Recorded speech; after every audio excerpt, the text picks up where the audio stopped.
Can you actually survive a full day in Hanoi, Vietnam on less than $30? Let's put the ultimate budget itinerary to the test. It's 6:30 a.m., and we are starting right in the chaotic heart of the old quarter. First stop, breakfast. You can't visit Vietnam without trying authentic pho. This steaming bowl of savory beef noodles cost us exactly $2.10, or 50,000 VND. Incredible flavor, unbeatable price. Next, we escape the motorbike traffic and head over to the peaceful Hoan Kiem Lake. Walking around the perimeter is completely free, and the morning view here is absolutely stunning. To cross the famous bright red hook bridge and enter the Ngoc temple, it's just a tiny entry fee. The architecture here tells a beautiful story of ancient Hanoi.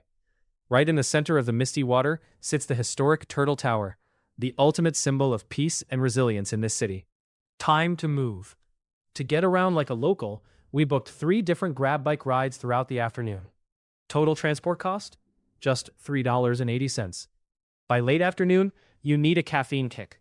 We stopped by the famous multi-story Ngoc coffee for a rich, sweet Vietnamese egg coffee. A must-try experience for just $1.25. As the evening lanterns light up the city streets, our final tally proves it. You can absolutely explore the best of Hanoi on a shoestring budget. Hit that subscribe button for more global travel blueprints. Here is the exact expense checklist for the day. Save this, pack your bags, and get ready for your own Vietnamese adventure.